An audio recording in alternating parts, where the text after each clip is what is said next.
Hey guys, welcome to Wrestling Days and welcome to this Smackdown live review that I will do every single week, the same as we do with Raw and NXT.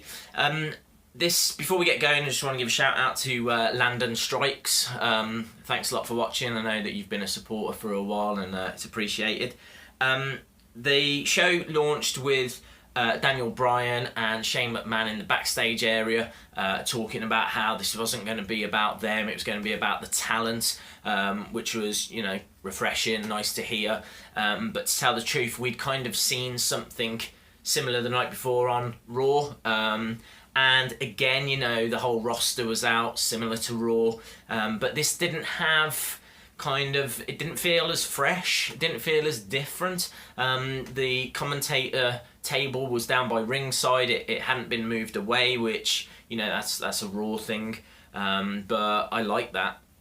Camera angles seemed a little different, but you know, again, they're always going to struggle, because if they don't do anything revolutionary, then they won't stick out from Raw, because Raw just made some slight changes and SmackDown made some slight changes. Kind of feels like they need to do something big, you know, like, you remember the staging with the fist that used to come out through the top, and you know, even that, the Titantron was very similar. No, there was no real point of difference. I thought the commentary team was not as strong. You know, I love Muro and JBL, I think, has his moments. I wasn't really into David Otunga. He didn't really add much for me. I wasn't feeling that. JBL and Muro, I thought, had some nice moments where they were talking about classic wrestling. You know, they was talking about just up the road, Bruno Sammartino, where he started, and you could tell they're both, you know, historians of wrestling. You will learn a lot by listening to those guys, and you'll learn some fascinating stuff as well.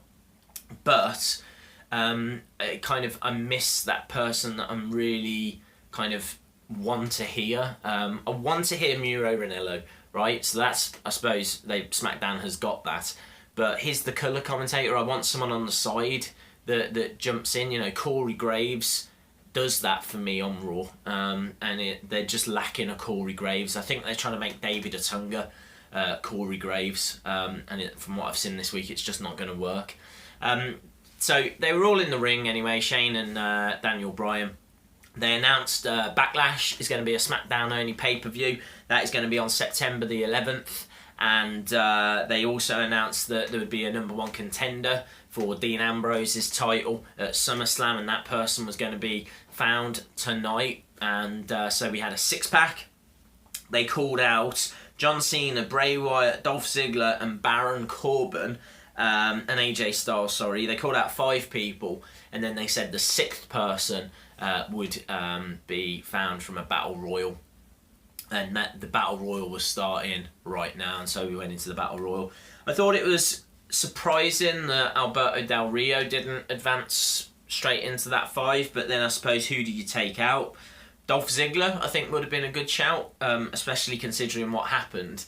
You know, Dolph having to have got through the Battle Royal and then got through the 6-pack might have made that moment feel even bigger. But then, you know, I suppose in a way you couldn't have put Apollo Crews straight into it. So I can see the predicament that they were in. But I think they just wanted to use that Battle Royal to highlight Apollo Crews. Talking of the Battle Royal, no Alberto Del Rio straight into the final, no Apollo Crews straight into the final, no Kalisto straight into the final, no Kane straight into the final. They all had to go via the Battle Royal. Kane eliminates both of the Ascension at the same time, which, you know, God, those guys just can't get a break, can they? So he eliminates both of those at the same time. It gets down to a final 4. I forget who was in the final 4. I remember there being Kane, Apollo Crews, Zack Ryder, I can't remember the other one. Might have been Kalisto. But it gets down to Kane and Apollo Crews, and Apollo Crews manages to just find a way to come through that. This was a good start. As I said, what it was lacking was that revolutionary change. Raw had made the slight changes, so SmackDown needed something bigger, in my opinion, and it just didn't deliver it. Tom Phillips is going to be exclusive to Raw, I understand, and Renee Young's going to be exclusive to SmackDown. She does an interview, I think with Apollo straight after he wins the Battle Royal. And they're doing this now, and they're doing it on Raw, where they're coming out and they're interviewing them the second the match has finished. It's got that kind of UFC feel about it, which I'm into. I think it's absolutely fine, but again, I'd rather see just one brand take that approach rather than both. Next up, we had Becky Lynch against Natalya. My notes on this. This is when JBL and Murillo were talking about the classic wrestling stuff. Straight fire being shouted out by Becky. She loves shouting this out quite often. She shouted it out several times in this match. I'm into the idea of straight fire, but just once when you're about to hit a move or something, maybe you're finishing or whatever. But it's not something I want to hear like several times in the match. Leg drop from the top rope from Becky I thought was smart. Nice German release suplex from Natalya. Disarmer into a discus lariat, back into a disarmer. Picked up the victory for Becky Lynch. She got interviewed after, called herself Becky Balboa. And then the rest of the women's locker room came out and really highlighted just how shallow and weak this women's division is. SmackDown have got a problem when it comes to the women's division. They need Bayley urgently, like yesterday. They need Bayley because you've got Natalya and you've got Becky, who I would say are at the top. Your top two. Well, if they're your top two, you've just seen them have a match on the first SmackDown, so I don't know where we go from here. Alexa Bliss comes out. I'm a big Alexa Bliss fan, think she's fantastic, but she's not someone in NXT that was really, holding the women's title and repeatedly pushing for it. She spent more time walking around with Blake and Murphy and than she did really getting, big opportunities in the women's division. Naomi came out. Naomi's a big name. Got a nice pop when Naomi came out. I think she could do something. It seemed as though she was facing this. I kind of got the impression she was face, the way she was talking to Alexa Bliss. Carmella came out. It was a little flat, dare I say. She's really hammering this fabulous gimmick, and I don't like it. I've said on my NXT reviews I wanted her to drop that because I think she's very good in the ring, and I think she just needs to be focused.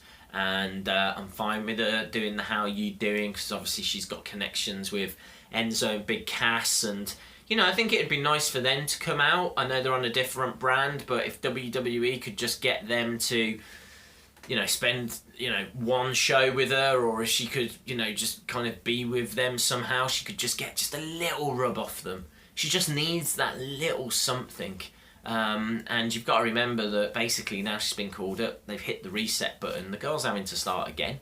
So I just don't know if she can do this on her own. Down in NXT she had Enzo, she had Big Cass, she had Bayley with the whole Bay Mella thing. Now she's just on the roster on her own, and I do worry for her. And then the highlight of the show, absolutely. Can't wait to be reviewing her every week. Eva Marie came out.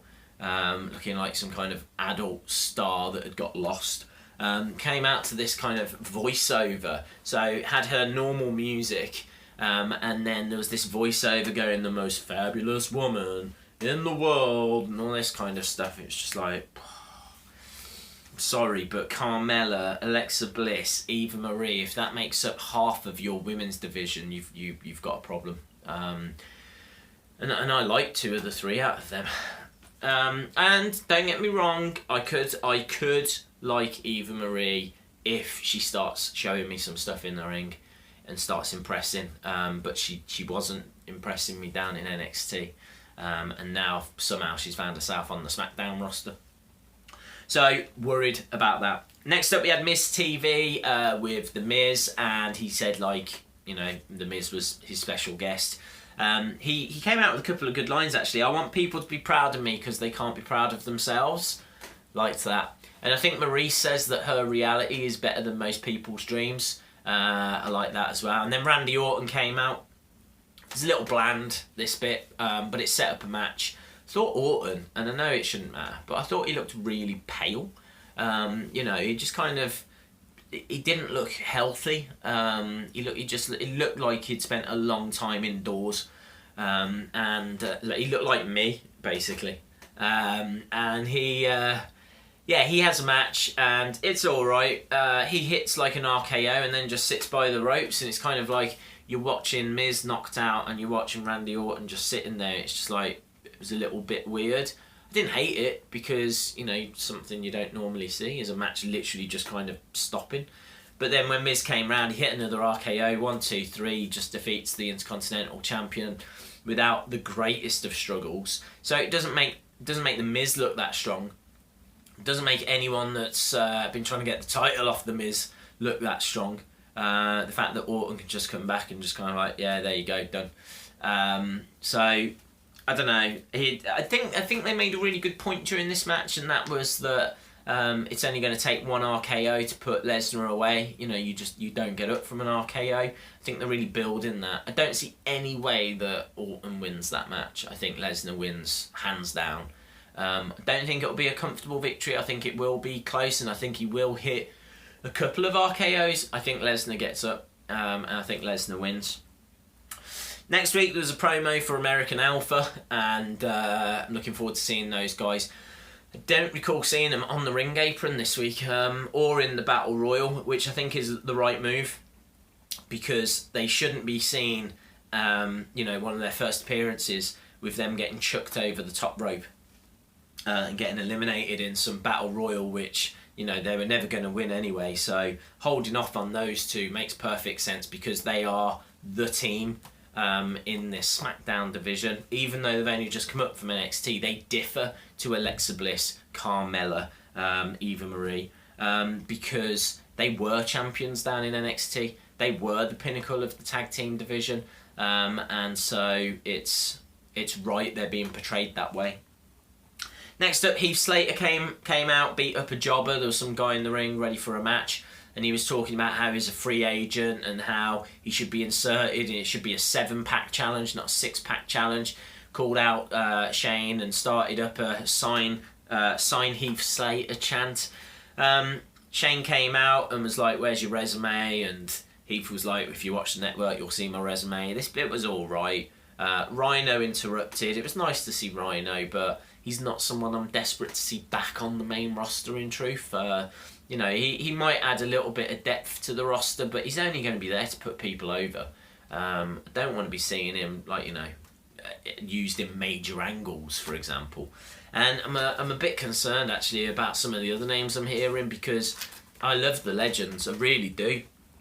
But I'm hearing some names like Kurt Hawkins, who he can do it in the ring, and again he can be used to put people over, but I don't know, I just would rather focus on Apollo Crews, Baron Corbin, those kind of names. I would hate to see the likes of Rhino, Shelton Benjamin, Kurt Hawkins come back and get given the opportunities that should go to the kind of younger developing talent. But we'll have to see. We'll have to see how they get used. I've just got a concern about it at this stage.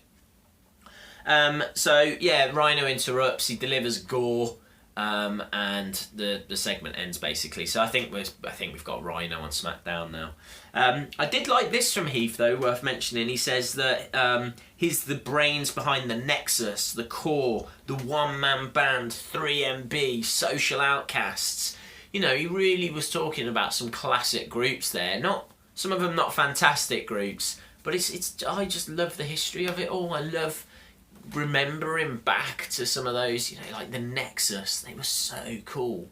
I was really into that Nexus angle when it happened, and they completely mismanaged that. And then after that, we get the 6-pack challenge. You can see my reaction video to that. I recorded the whole of SmackDown, but in truth, there wasn't really anything amazing that was in this week's show, other than this main event, which was good. It had a lot of spots in it. You know, I remember Styles like falling from the ceiling by the looks of it.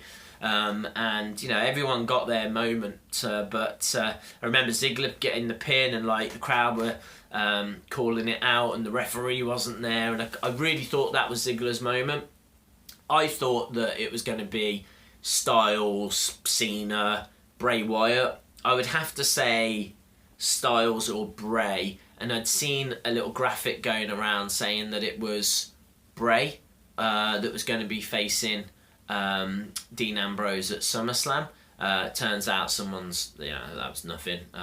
You have to be careful of those things. You've really got to make sure that any rumours you see are from a good source. I always double check my facts, and I can't guarantee that everything I say is going to be correct on Twitter and whatnot, but they always come from a proper source. It's never just a mate going, I've heard this.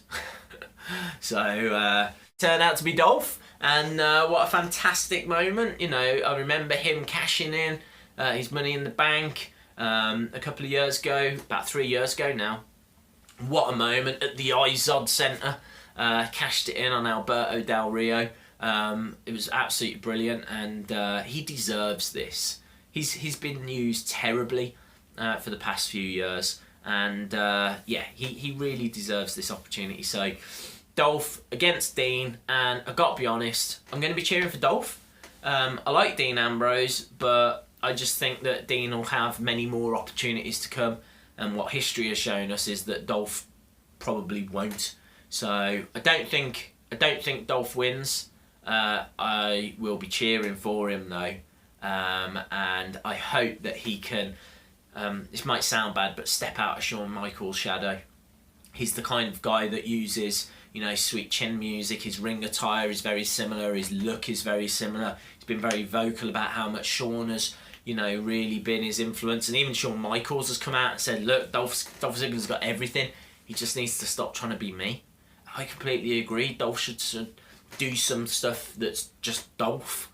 And I think if he can show that in this match, and I think if we can support him between now and then, buy his merch and be vocal that we want him, then there's every chance that could happen. But I think it'll be Ambrose. Because I think maybe Dolph's time has gone, and Ambrose is very much kind of the hot guy of this era, the new era, if you will. So yeah, it was good. Smackdown was good, but it wasn't Raw great. And Raw, what could they do? They don't have as many titles to play around with. Raw have got the tag titles, the women's title. They've made the Universal title, which was a great development. They've got the US title, so they've got things they can do. Whereas on SmackDown, they've just got the world title, the WWE champion, which is a big one, and the show was built around that. And the IC title, and they really didn't make the Intercontinental champion look that hot with his relatively quick defeat to Randy Orton. I thought the main event was very quick as well, in truth. I think it was like 7 minutes, 10 minutes maybe. It kind of felt like maybe it needed a little bit longer to have really built to that next stage, but this is good. I'll definitely, as I say, I'll be watching SmackDown every week, so I'll be doing these reviews. Cool. I'd love to know what your thoughts were on SmackDown Live, if you enjoyed it, if you didn't enjoy it, if you liked Dolph winning, if you didn't like Dolph winning. Drop it in the comments, or you can get in touch with me at Twitter and Facebook at Wrestling Days UK. If you haven't subscribed, be brilliant if you could, because as I said, I'll be doing these every week, as well as NXT and the Cruiserweight Classic reviews, and I've got more Mattel reviews coming. I dare say there'll be a toy hunt very soon as well. I know I need to do a load more top fives. Man, videos galore coming your way. So yeah, good stuff though, hopefully. Right, that's it from me. Thank you very much for watching. Hopefully I'll see you again next time. Bye for now.